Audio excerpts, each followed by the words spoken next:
this is Aaron with Zollotech, and today I'm going to show you a little bit more about the HTC Incredible. It has the new Sense UI, or not necessarily new, but it has HTC's Sense UI on it, and thought I'd give you a little overview of how it looks on Android and functioning on a 1 gigahertz processor. So let me go ahead and we'll switch views and we'll take a closer look at the interface. So there we have the phone. Let me go ahead and wake it up here, and we slide to unlock. This is part of the Sense interface, and as you can see, there's clouds going across. That's because it's cloudy out here. I'm in upstate New York, Syracuse area. It's always cloudy, so I see this a lot. And if it's rainy, you'll see rain come across the screen. It's kind of a neat little effect, and it goes right away, but it just gives you an idea of what's going on outside, and it's a nice little touch.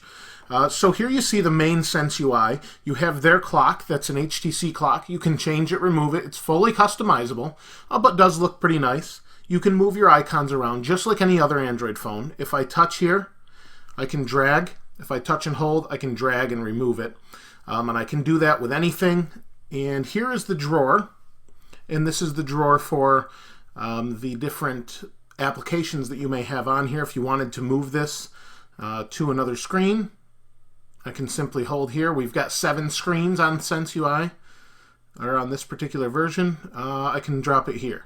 So I can put it kind of anywhere. I can move all the icons around, and that's part of Sense. Now if I want to get back to the main home page, I hit home, and I'm back. If I want to go and see all these pages at once, I hit home again, and it blows them out into kind of like an expose on the Mac. You can pick the page, so if I want this one, I go here. If I want to go back, I hit home, and I hit it again, and it will, I hit it again, and it will go back out, and you can easily get whatever page you're looking for without scrolling. Just a nice little quick way around it, or a nice little visual effect. The speed of the phone is really what makes this a nice interface. I've used this interface before, pardon me, on, I want to say, I can't remember which Android phone it was, but either way, this is by far faster. I want to say it was the MyTouch, but I don't think that has Sense on it, if I remember correctly. So here we have the traditional interface, music, Twitter, favorites. Over here we've got mail, and a couple different quick settings for Wi-Fi, Bluetooth, and then whatever you want. This is like brightness adjustment. Here, we'll do it this way. See brightness adjustment. Kind of go here so it doesn't stay washed out. And I apologize, it's a little washed out, but that's kind of part of the OLED thing. Depends on the screen you have and that sort of thing. So just like any other Android phone, we have our notifications at the top. You can see the little mail. We bring it down our drawer, just like any other Android phone. Phone button, we can do that. Go back. And then you have plus for your widgets and programs and shortcuts and that sort of thing. Real simple, but that's pretty much Sense UI. Just puts that little layer over the top of Android. Overall, it's pretty much the same, but because this does have Eclair on it, or 2.1, that version of Android, we can change the background to a moving background. And we can do that by either going to menu and settings, or menu and wallpaper. We can do that, and I'll show you that. We have live wallpapers here. And I guess we'll just do HTC Sense. And for those of you that haven't been up with the news and maybe have been waiting for the Nexus 1 on Verizon, it's no longer coming to Verizon. They've said go ahead and get the Incredible, which there is really no reason to get the Nexus 1 because this is the Nexus 1 with a better camera in it, so you might as well get the Incredible.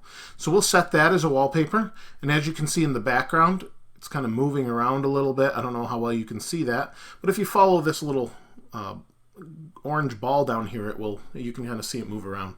That's really it for Sense.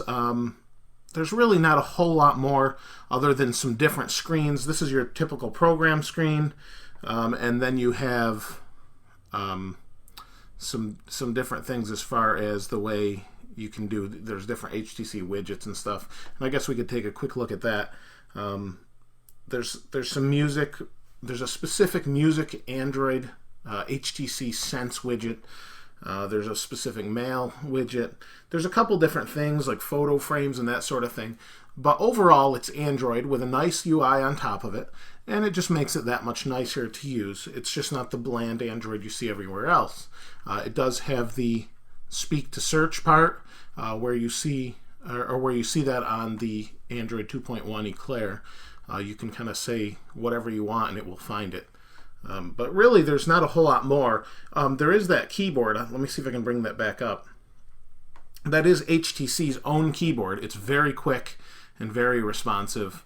As fast as the iPhone, and has the little suggestions at the top if you've ever used Android. For the most part, I really like the phone. I'll be doing a full review later, and be sure to subscribe. And I really appreciate all the subscribers, and be sure to check back. Thanks again. This is Aaron with Zollotech. We'll see you next time.